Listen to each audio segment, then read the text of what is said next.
Uh, Love to hear those words. Anyway, so here's what we're doing today, as I wrote on the WhatsApp group. We're going to be looking today at chapter two. You have the link there, and we're actually I wrote that we're starting with Mishnah or teaching number 10. It actually begins with number 9. So I don't know if you have that in front of you or if you've clicked on it, but let me tell you what the skeleton is of the next several teachings. There's a certain format to the next several teachings, and let me describe that to you right now. So, Rabbi Yochanan ben Zakkai, who in the Jewish world is a very, very well-known name. We're going back a couple of thousand years, so we're not talking about a recent sage or anything like that.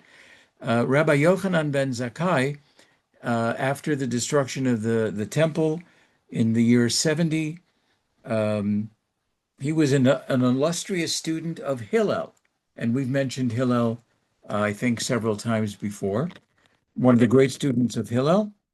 And at the time, right after the destruction, you can imagine how Hillel and Rabbi Akiva, who lost 11,000 pairs of students in a plague, um, the Emperor Vespasian granted Rabbi Yochanan, the son of Zakkai, three wishes, one of which was Rabbi Yochanan ben Zakkai said, "Give me the Israeli city of Yavne," which I think is about an hour from where I am right now. "Give me the city of Yavne and all of its wise scholars, so I can rebuild what we have lost." And so while he was there in the city of Yavne, he had five primary students into which he poured in all of his energy, all of his teachings, all of his wisdom, all of his passion. He poured into these five students. So the anatomy, if you will, of the next several teachings is going to be Rabbi Yochanan ben Zakkai is going to name who these five primary students of his were. He's going to name their particular strength. Each one has a particular strength as he saw them and mentored them. Then he's going to ask each of the five students to go out into the world, to leave the study hall, if you will, and to do a survey of what do they feel is the proper characteristic in life to which to attach oneself to. What is the best thing that you can look for in life and develop within your own character traits? What's the best thing? They all come back and they each give their response. And then he says, now go out and tell me, what do you think is the worst thing that you can develop? Or what is the worst thing that you should stay away from in terms of developing your character traits?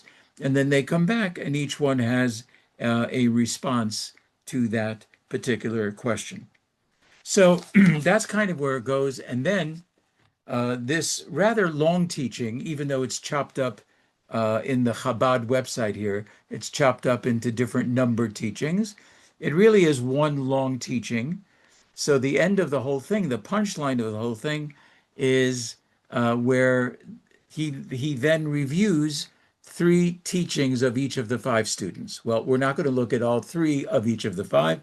We're going to look at maybe one of each of the five. So frankly, I don't know how long that's going to take us. It could take us to the till the end of the hour. We may be somewhere only in the middle of it, but we're going to attempt to see what some of these characteristics are. What did Rabbi Yochanan ben Zakkai feel about his mentored students? What was the highlight or the chief characteristic of each one of them? And then we'll see what they find are the good traits in the world and what they feel are the bad traits in the world that we want to avoid. So, anybody have any questions so far about how this is going to pan out? That's kind of like the anatomy of what we're going to be doing. Okay. Um, and periodically, I may ask you what, in your opinion, is the best character trait to which to adhese, one of my favorite words, which to adhese oneself. What do you feel? And then conversely, what do you feel is the worst character trait that a person can develop and therefore should stay away from? So I'll ask those questions at their proper time, but maybe you want to start thinking about that. So there were five different students that he had. It's mentioned in this Chabad website that you can click onto in our WhatsApp group. And it says Rabbi Yochanan, the son of Zakkai, had five disciples. Rabbi Eliezer, the son of Horkanus, Rabbi Joshua, the son of Hananiah, Rabbi Yosei, the Kohen, which means he came from the priestly class of the Jewish people. Then there was Rabbi Shimon, the son of Netanel, and Rabbi Elazar, the son of Arach. And it says here in the teaching, he would recount their praises. So this is the first part of the teaching. What did he notice about them or within them as he's mentoring them that he feels they excel in that particular area? So what does he say about Rabbi Joshua, the son of Hananiah?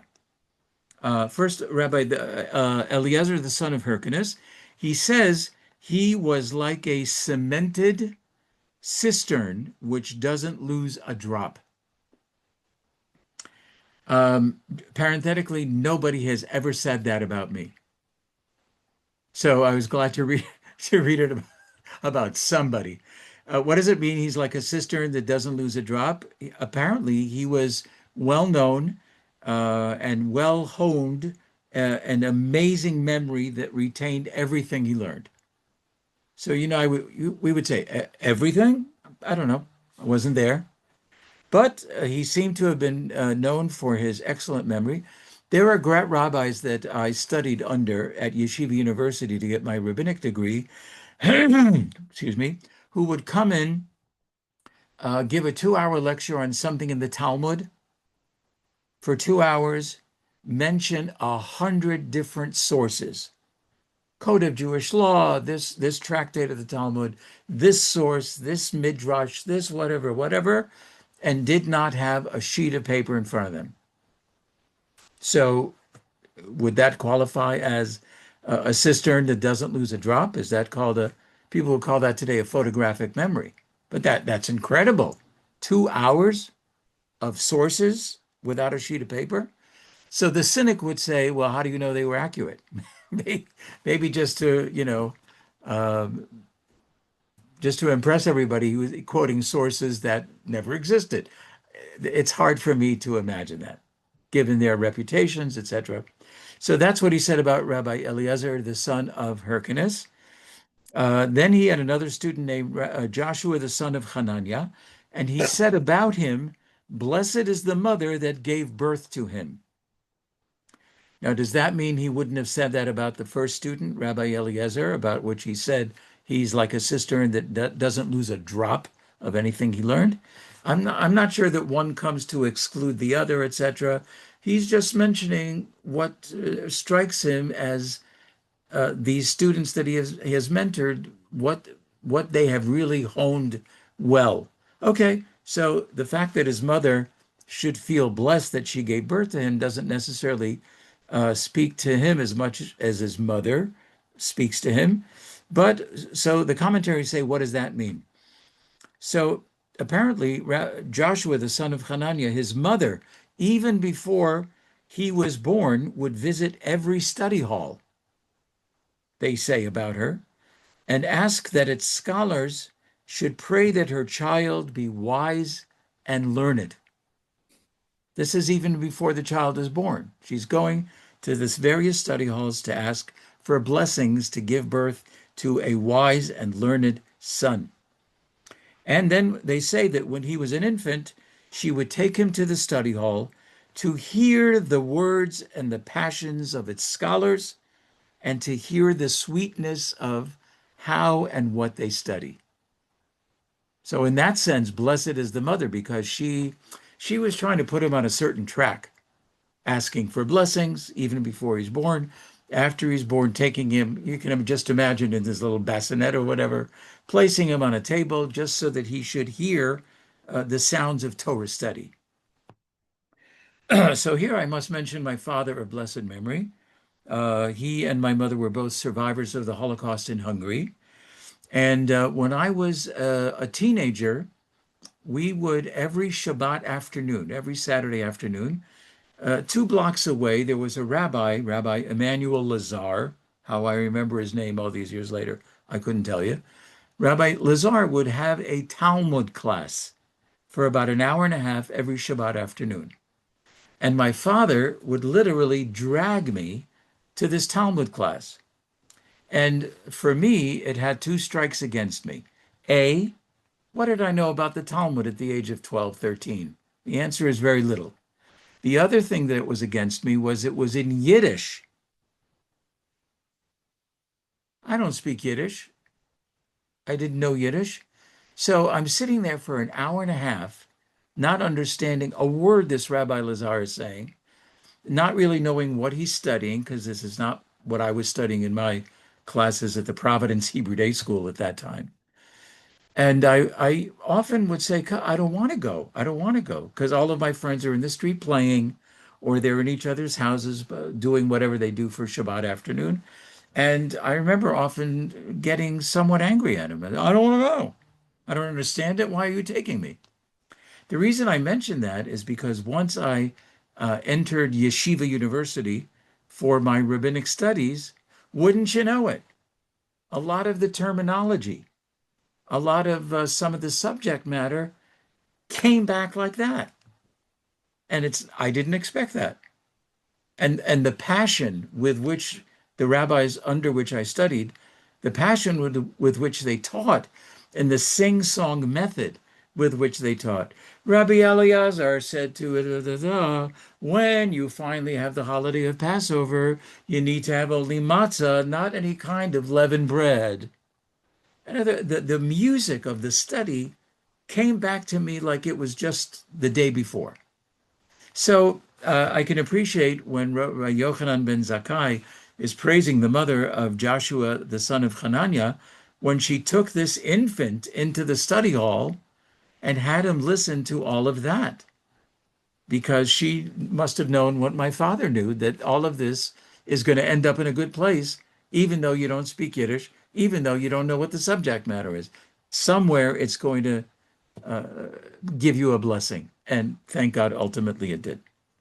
So it also reminds me of the anecdote where a mother goes to her rabbi and she says to him, "At what age should I begin my child's religious education? At what age?" And he says, "Do you have a child now?" She says, "Yes." And he says, "How old is your child?" And she says, "He's 3 years old." And he says, the classic answer, "You're 3 years late." At what age should you begin? He's 3. You're 3 years late.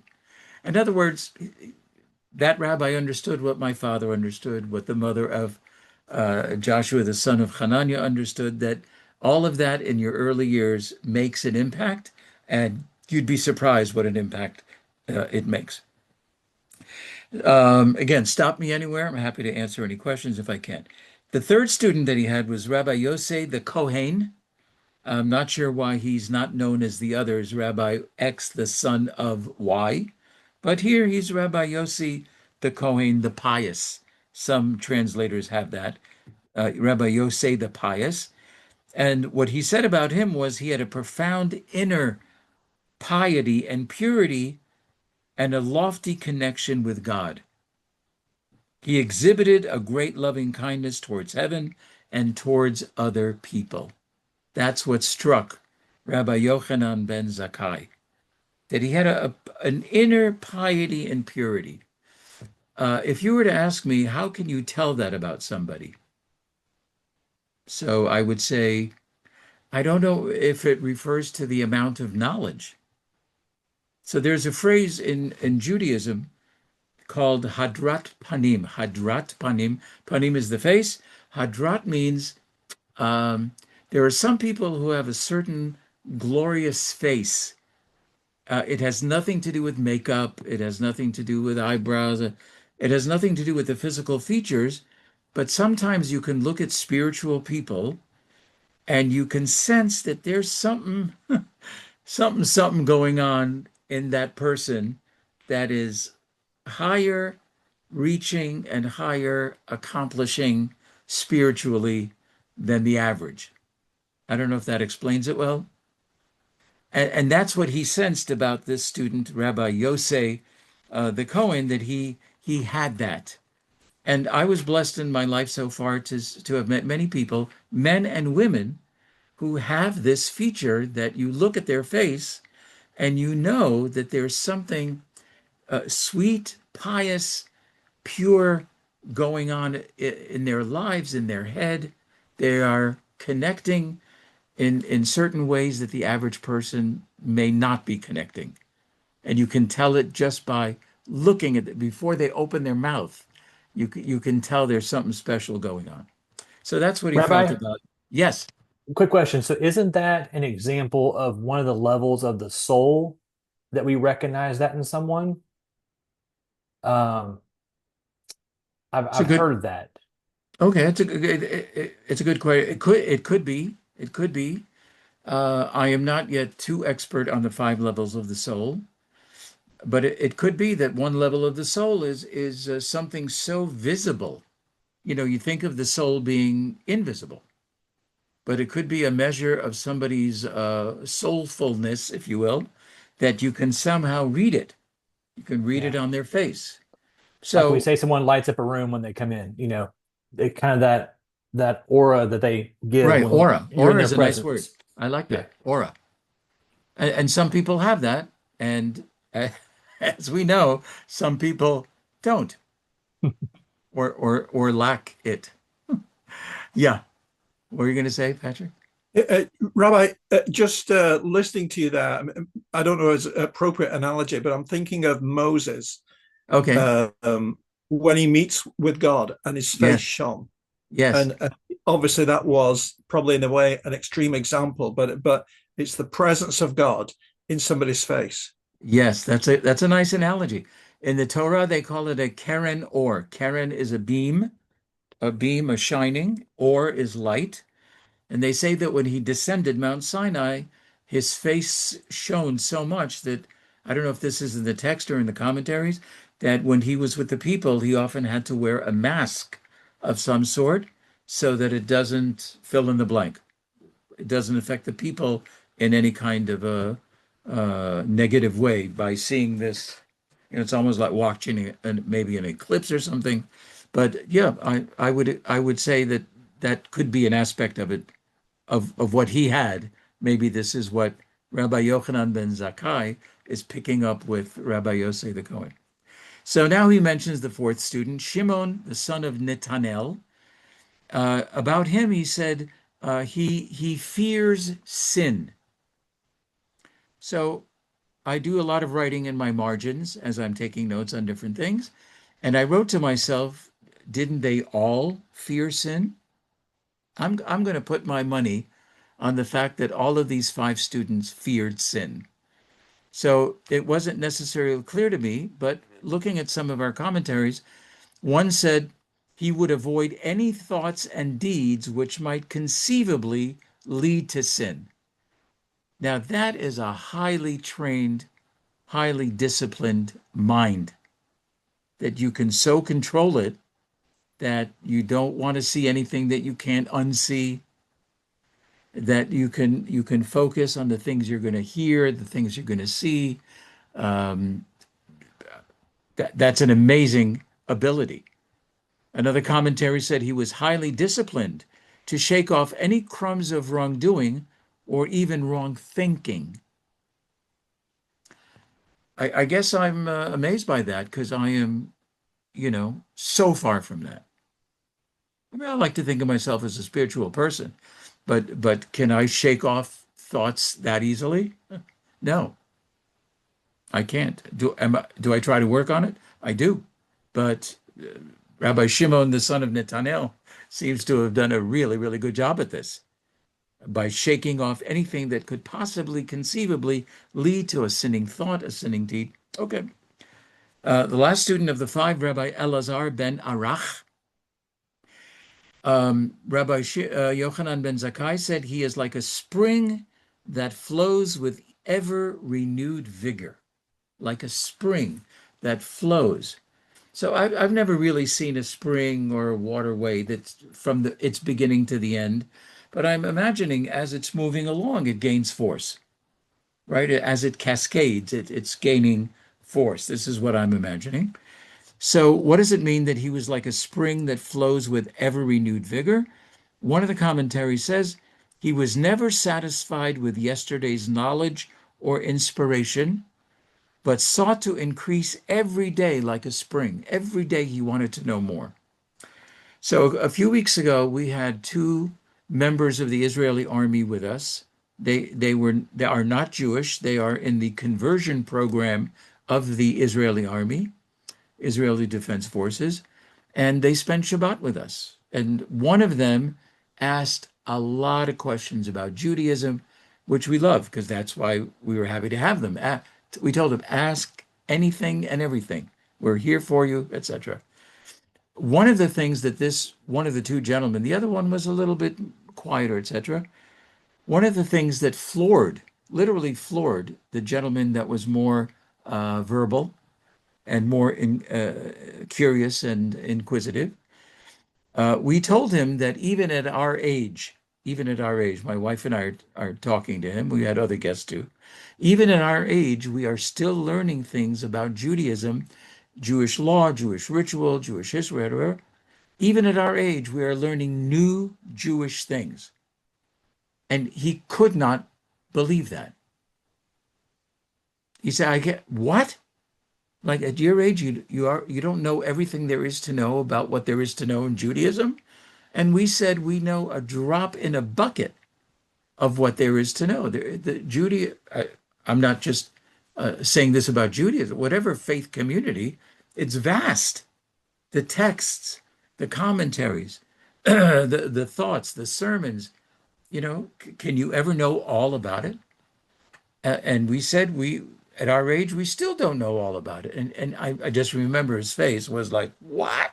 What are you talking about? So, yeah, so this sounds like Rabbi Elazar ben Arach. Every day he wanted to increase his knowledge, to increase his inspiration, like a spring would as it's rolling along. So another commentary says, even as the years went by, he became more profound, more influential, more impressive, and more respected. So, on my Facebook feed, I get a lot of clips of very elderly rabbis. And one would almost think that in the Orthodox community, all we have is elderly rabbis because they are highly venerated, highly respected. They walk into the room with 5,000 people and everybody all of a sudden is shh, and they follow him as he goes to his table or he goes to his lectern, and they stand while whatever. They accord him oodles of respect, and many of them are in their 80s and 90s. And you would look at them and you would say, dude, have they retained anything? They're 90 years old. What do you retain at 90? And then you hear them talk. You hear them give a lesson, and you fall off your chair. You say, wow, wow. Even at that age, they still have what to offer, what to inspire. So that sounds like Rabbi Elazar ben Arach had this great capacity to be innovative, to be curious, to want to know more, and to be energized by all of that. And towards the end, he became more profound, more respected, more influential than he ever was, even in his old age. So that's the first part of our teaching. Rabbi Yochanan ben Zakkai is identifying a major characteristic of these students that he has mentored. And now he says to them in Aramaic. Most of the Talmud is in Aramaic because it was written in Babylon, which I could do very easily, but I'm trying to hold myself back. I don't want to babble on. I just want to give a little information. So now comes the next part of the teaching. He says to them in Aramaic, Puk chazi. Two Aramaic words, which Puk means go, leave the study hall, and Chazi, observe. Leave the study hall, close your books, and go and observe, because he says to the five students, I want you to find out, as you're talking to people, as you look in the marketplace, whatever, I want you to find out what is a key principle by which to conduct a proper life. I guess another way of putting it, what's the best thing you can develop within yourself that's going to make you who you are? That could be a way of putting it.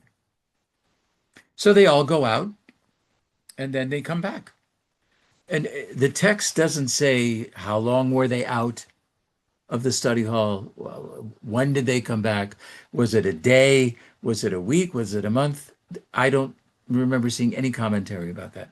But they go out, they observe to find the best character trait, and then they come back and report to Rabbi Yochanan ben Zakkai. So Rabbi Eliezer is the first one to report, and he says, in my estimation, the best character trait to have is an ayin tov. Ayin is an eye. Tov is good. A good eye. So he probably went to Australia, where everybody's saying, good eye, mate. Good eye, mate. And he said, oh, that must be the best thing to have, is a good eye. An ayin tov, a good eye. So one could ask the question, is he ophthalmologically speaking, a good eye? Is that what he's talking about? Did he go to everybody in the marketplace, squeeze a guava, and ask the seller, okay, let me. So probably not. What does he mean by a good eye? Say the commentaries. He is talking about a good eye being a connotation of generosity, kindness, compassion, a generous eye. So let's go to this past Monday, 2 days ago. Hostages, thank God. 20 living hostages, thank God, are released, brought home. If you saw any of the clips of the reunions, oh my gosh, a river, a torrent of emotions. So one could look at that whole thing, and then Trump spoke to the Knesset in Israel for over an hour. That was fun. That was interesting. I would not want to be the teleprompter guy during his speech saying, where the heck is he up to now? Oh my God. Hey, he spoke pretty freelance, you know. But I mention this because regarding what happened on Monday, one could have either a good eye, a generous eye. Thank God, they're home. We know that there's other things that we are worried about. It's not so crisp that it's a fantastic. The fact that they came home is fantastic. That's unadulterated joy. But at the same time, there's more to be done, and 2,000 prisoners were released. It's not like, you know. But for the moment, you have to have an ayin tov. You have to have a generous eye. And what I found out was not everybody had an ayin tov. I'm looking at my Facebook feed. What kind of garbage is this? I wouldn't have. That to me would be an ayin ra. Ra in Hebrew is not good. So you can have. So what does it mean to have an ayin tov? To have a generous eye, to be kind, compassionate, to sum up things in as positive a way as possible. Not doesn't mean you have to be naive, but for the moment, grab it. For the moment, be generous about it. Be happy about it. Be happy for the families. Okay. So that's what the commentaries say he meant by having a good eye. That's a best characteristic is to have a generous eye. It's good for you. It's good when you deal with others. I know that as a teacher, as a rabbi, I'm often asked for letters of recommendations. I might have mentioned this somewhere along the line. Letters of recommendations for a college or to go to the army, or many of my students here have a summer in America to be camp counselors or to work in this organization or that. Rabbi Adler, can you write me, please, a letter of recommendation to be a counselor for 10th graders in Mahwah, New Jersey? Just picking a name. Do I always have the nicest things to say that would attest to the fact that this student would make a great counselor at this camp in Mahwah, New Jersey? Honestly, not always. But they asked, and I'm not comfortable to say no, because that would reveal too much. But I say I'm glad to. If you'd like me to, I'm glad to. And now I've got to find my ayin tov with this person. I'm not going to say things that are going to indict them against being chosen as a counselor, but as long as they asked and they feel that I can say some good, nice, positive, true things, I'm going to search my repertoire about this person and find my ayin tov regarding this person. So I don't say what they lack, I say what they have. Well, I see in this person over the year that they are blah, blah, blah, blah.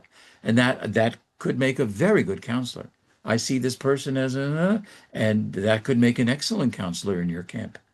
So I like that idea of an ayin tov. It's a generous eye, positive, find the good in people. That's a beautiful trait to have and to develop. Rabbi Joshua returns from the marketplace, wherever they were, and he says, no, the best thing to have and to develop is to be a chaver tov. Chaver. Does that word resonate with anybody? Bob, what do you say, chaver? I think you're on mute. You have muttered yourself. So what is it? What is a chaver? A friend. A friend. Good friend. Yes. Where did that come in the last 25, 30 years? Javier? Bill Clinton. He's at the funeral of Yitzhak Rabin in 1994, who was assassinated while he was the Prime Minister of Israel. And he gave a eulogy, President Clinton, and at the very end of the eulogy, he said two Hebrew words, Shalom Chaver. That became like a big bumper sticker, which means goodbye, friend. So Rabbi Joshua, Rabbi Yoshua, best thing to have is, or to be, is a chaver tov. Be a good companion, be a good friend. And he focuses on the need to be a true friend and to have true friends. So some people have 25 best friends. If you were to ask me, do I have any best friends?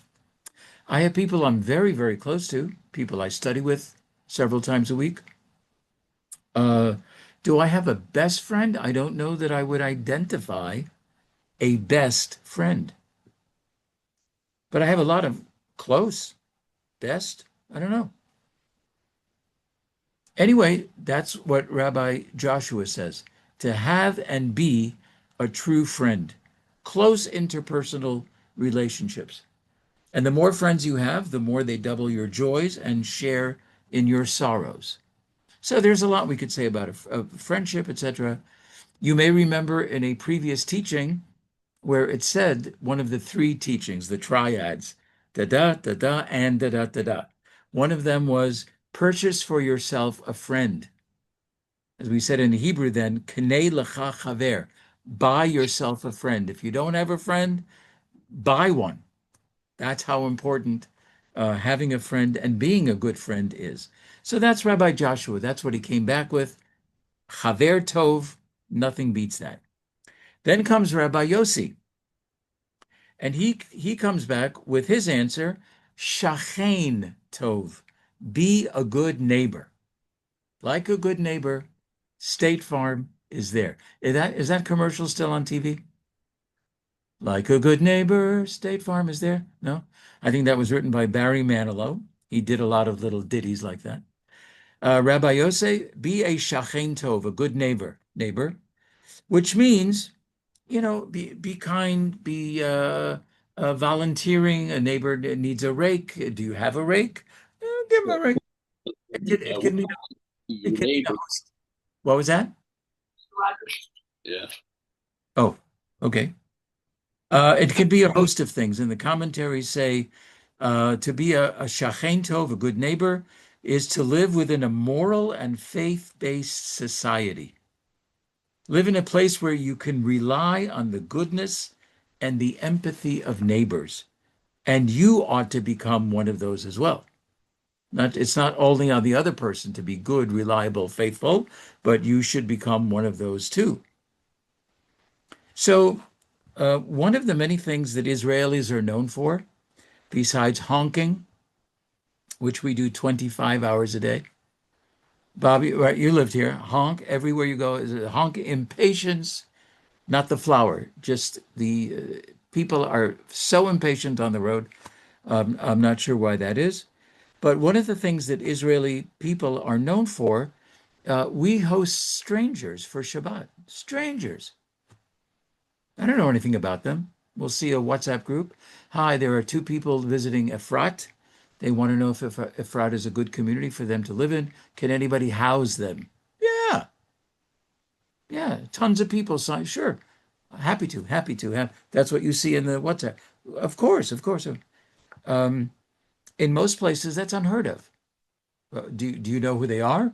Have they ever been in jail? I mean, people would be very curious to know who are these people. We are also very kind in that way. We pick up hitchhikers all the time. Is it a great idea? Not always, but that's what we do. Women who are holding infants who have to go to the bathroom and they can't do all that and hold their baby. I have been handed babies, not that often, but my wife and I have to go to the bathroom. They will say in Hebrew, do you mind holding my child? And I will say, of course. They don't know me. I don't know them. Okay, the child is 25. That's one of the unusual things about Jewish families. No, the child is an infant. Would you hold this baby? Who would do that? I don't know. Maybe where you live, it's done. But in Israel, this is a common practice. So it's part of being a good neighbor, a shachen tov, where you don't need to know every detail about everybody. We go with a flow. Sure, we'll host you. Sure, we'll hold your baby. No problem, no problem. We'll pick you up as a hitchhiker, even though we don't know a thing about you.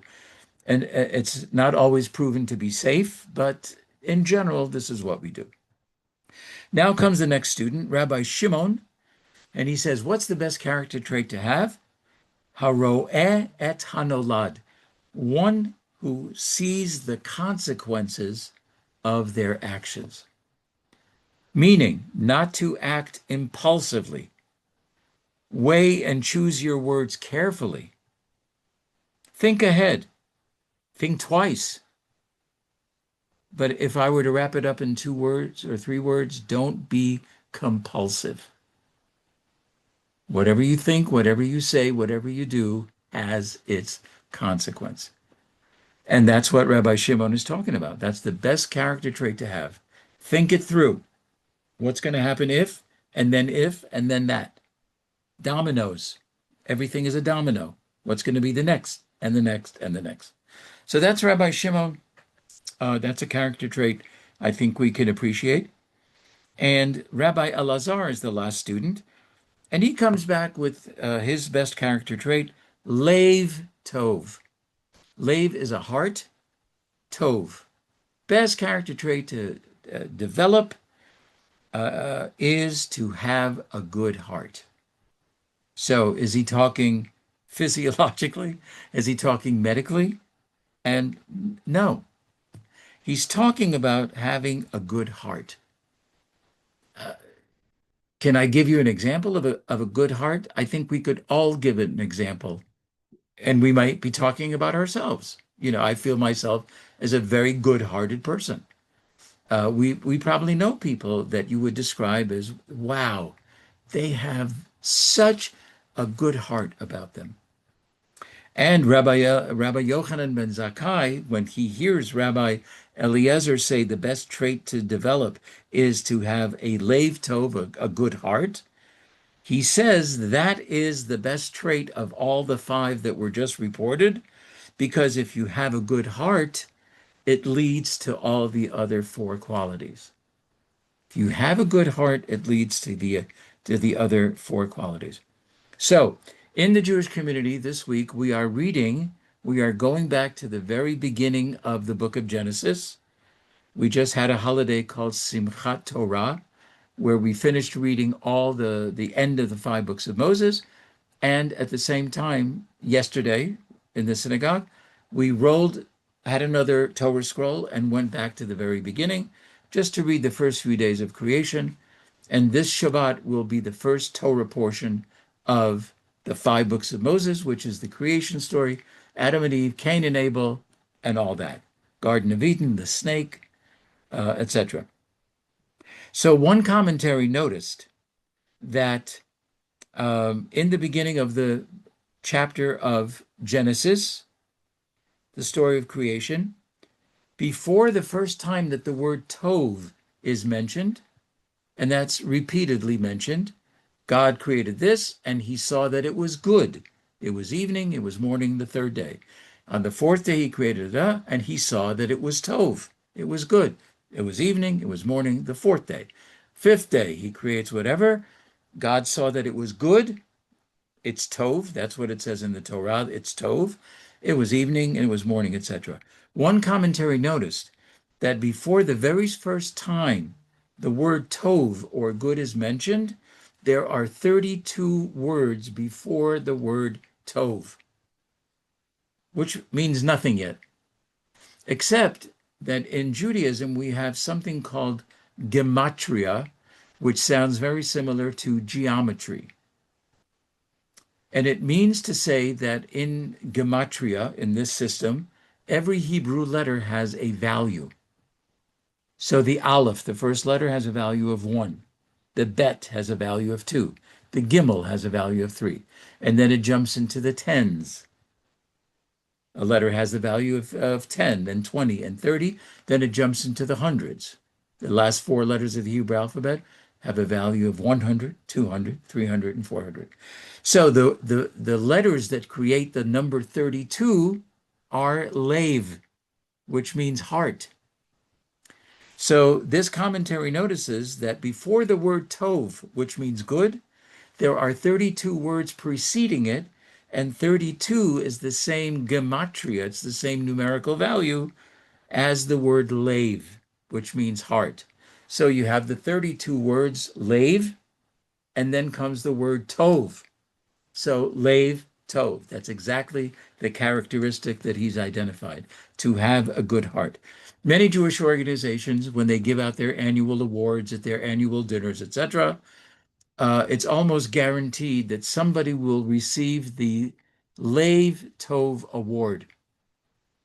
Somebody is a volunteer, has worked hard for the organization, has given a lot of effort, has given a lot of sacrifice in time, money, whatever, and they are known as a good-hearted person.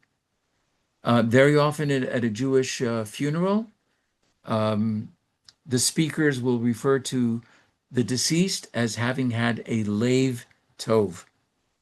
And it's interesting because when people mention that Lev Tov, a lot of people, I observe a lot because as a rabbi, I sat a lot in front of congregations and faced the congregation. Even at a funeral, I would speak, sit down, and the people are facing me. So every time somebody would describe somebody as having a Lev Tov, you could see the people kind of like going like this, responding like, oh, yes, they did. They surely had a good heart. So these 5 students come back with each of them having identified what they feel is a critically important characteristic with which to have and develop within oneself.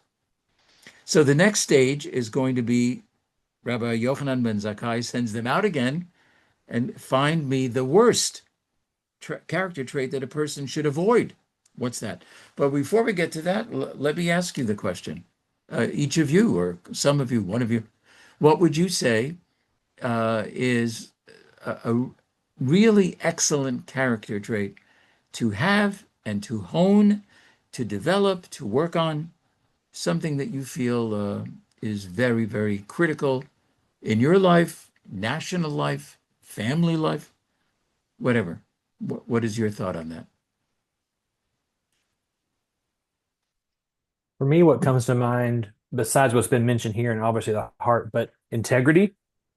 Integrity. Because you can be a good neighbor, you can be a good friend and not have integrity. So someone you can trust. So let me dovetail on that, because when we get to the part of he sends those 5 students out, find me the worst character trait that somebody should distance himself from. One of them will say that the worst character trait is to borrow and fail to repay.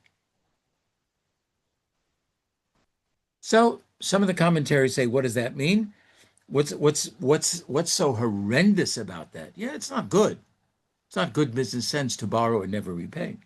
But one of the commentaries says, because when you borrow, it's like borrowing from God. And if you fail to repay, it's like you failed to repay God. So they put it on that level.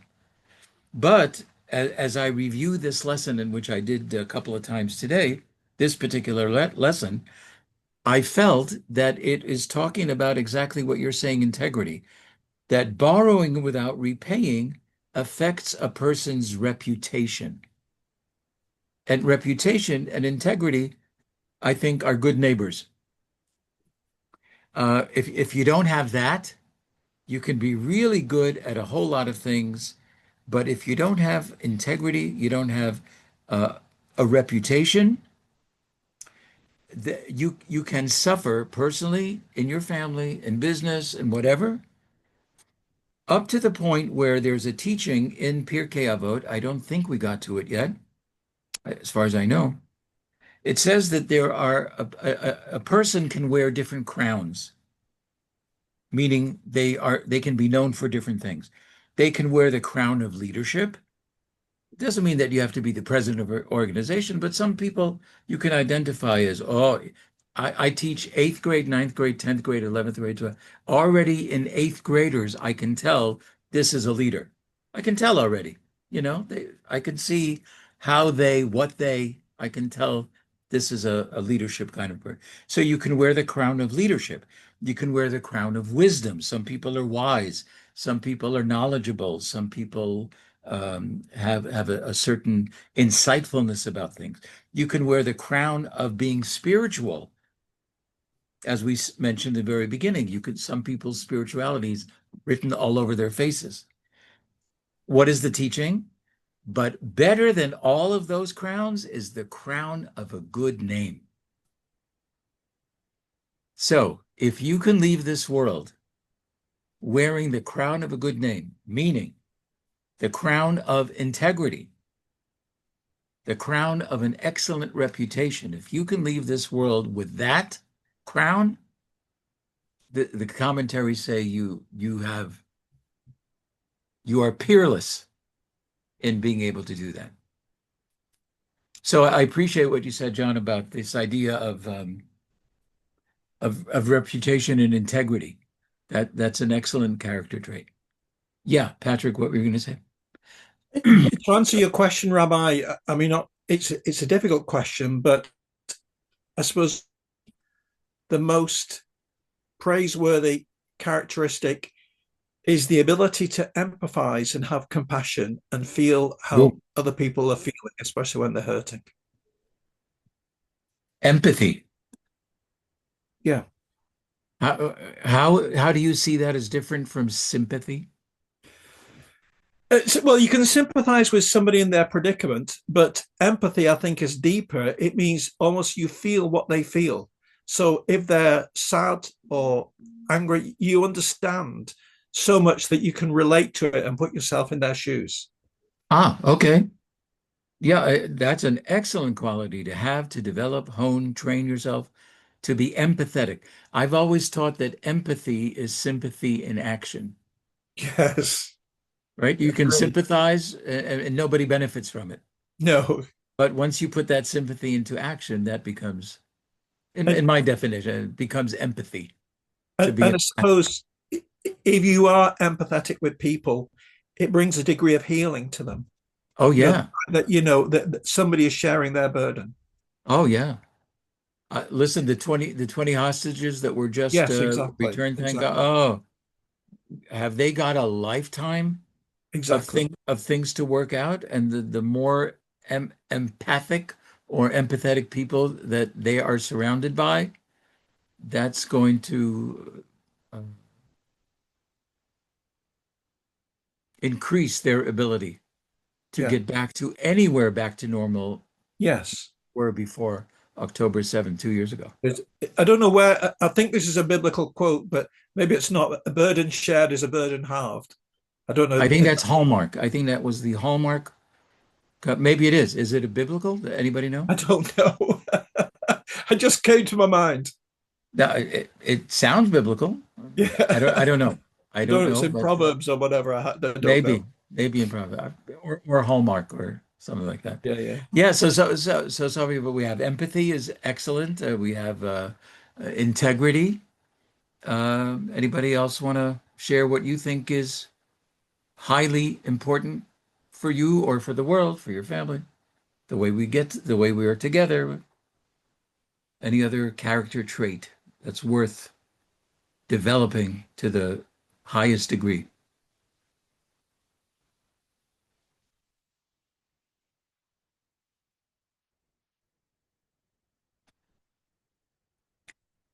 Okay. If you think of one, you can let me know. You can, we have about 8 minutes left. You can pop up anytime and say, "Oh, I just thought of one." Yes, Bob. Just unmute yourself. Yeah, last time I left it unmuted and started talking to Valerie. Um, Abraham was known for being most hospitable. And a lot of the things you spoke on earlier about having people in that you don't even know, but the hospitality is, Hospitality. yeah, Yes. Beautiful. Hospitality. So when I was younger, I used to run a lot of um, youth Sabbaths, starting on Friday afternoon, going through Sunday, all kinds of Jewish things going on, educational sessions, singing, study, food, all the Shabbat meals and everything. And I would say easily I went to or ran 200 of those. So that means that every time you go to a different city, because now I'm running one in Columbus, Ohio, or whatever, I have to stay with people who I don't know. So imagine 200 of those, if not more. So each time is a new place that you're going to. The four best words I ever heard in a host's home, which always made it just said it all for me, was they would say, "Here's the bathroom, here's help yourself to the refrigerator, whatever you need. Here's the this, here's the garage, you'll find the in case it rains, blah, blah." They give you the whole lay of the land. And then they would say, "Make yourself at home." And that would melt me every time. Because that said I can be comfortable. Nobody's watching, nobody's looking. Just make yourself at home. So I agree with you. Hospitality, being hospitable, sharing what you have with others, even if you don't really know them, and to have that natural Avraham juice come out. I think, yeah. So, no, these are three great answers so far. Empathy, integrity, hospitality, really, really good. I would just add truth. Truth. It's, it's a rare commodity nowadays. Well, it's hard to know. I'll speak for myself. It's hard to know who's true, what's true on all levels. It's just hard to know what you're watching. Is what I'm watching true? Did this actually happen, or is this AI, or what? But I think we had three excellent answers here, and I appreciate that. Um, Patrick, I wrote down your word praiseworthy. What is a praiseworthy character trait? I like that idea of a praiseworthy. So, in the waiting minutes that we have is about 5 minutes. And again, feel free to, if you have anything to ask, something is not clear, whatever, feel free to ask. So again, now Rabbi I, Yochanan I ben, got Go ahead. so Does this have to be about what we've already covered, or can this kind of be about anything? So it's about the my Bluetooth. I don't know if there's a lag in it. About the Ian Tov, the find good in The people. Ayin Tov, Ian the Tov. good eye. So you mentioned a scenario where someone called you and asked you to be a reference or to speak on someone's behalf, Right, and you couldn't. read a letter of recommendation kind of a thing. Right. So you couldn't say no because that would put a bad taste in their mouth, just And by not saying yes. I may like that person, but they're not they're not material that I Okay. imagine as a counselor in a camp.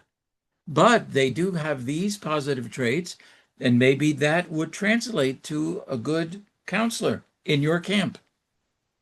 That So could, my question yeah. to you would be, Okay. what if it was quite the unsavory character?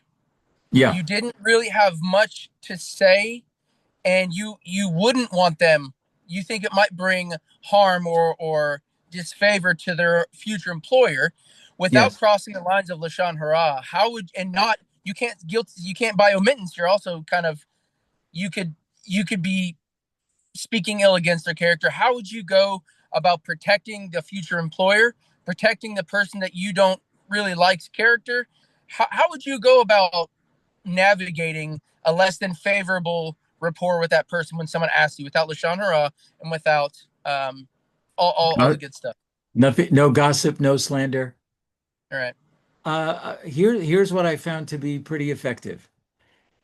Well, first of all, generally, somebody who's going to ask me for a letter of recommendation is generally somebody with whom I get along decently enough that they feel they can ask. So if we have negative rapport or no rapport, or this is now the third time this week that I've asked him to step out of the room because whatever, yap, yap, yap, that kind of person is not likely to come to me for but uh, considering your question, in that kind of a situation, I would ask the person, what would you like me to include? If I were to write a letter, what would you like me to include in that letter? Are you talking about the person that's asking you on the behalf of Yes, someone else? yes, yeah. No, the person who's asking me to write a letter of recommendation, and I have a lot of trepidation, a lot of hesitation. I'm not exactly leaning towards writing a letter, but I have said to people like that, what would you like me to include in such a letter? And then as they're giving the details of what they'd like me to include, I might say, oh, you want me to include that, but do you think that's fair to include? Do you think that's accurate about you to include? Mm-hmm. And that becomes a conversation. It's not something done standing each of us on 2 feet and there's only a minute to talk about this. Right. It needs to be a conversation. What would you like me to include? What would you like me to write in such a letter? And then as they say things which I feel are either inaccurate or whatever, I would tackle them one by one and say, I don't know that I would agree with you on that. What would you do if it was on the other end? What if it wasn't the person? And I'm not trying to throw about these what if questions, but these aren't far fetched. What if on the other end someone came to you and said, "Don't you know such and such? We were actually consider them." Or if someone asked you about someone else's character that you didn't find, you know, would you just avoid the conversation and say, "I don't feel comfortable"? Uh, how would you navigate that? As I've navigated it, I would say something like, um, I don't know that I'm comfortable. I don't know that I know them well enough, which is a little bit of a fudge. But Mm-hmm.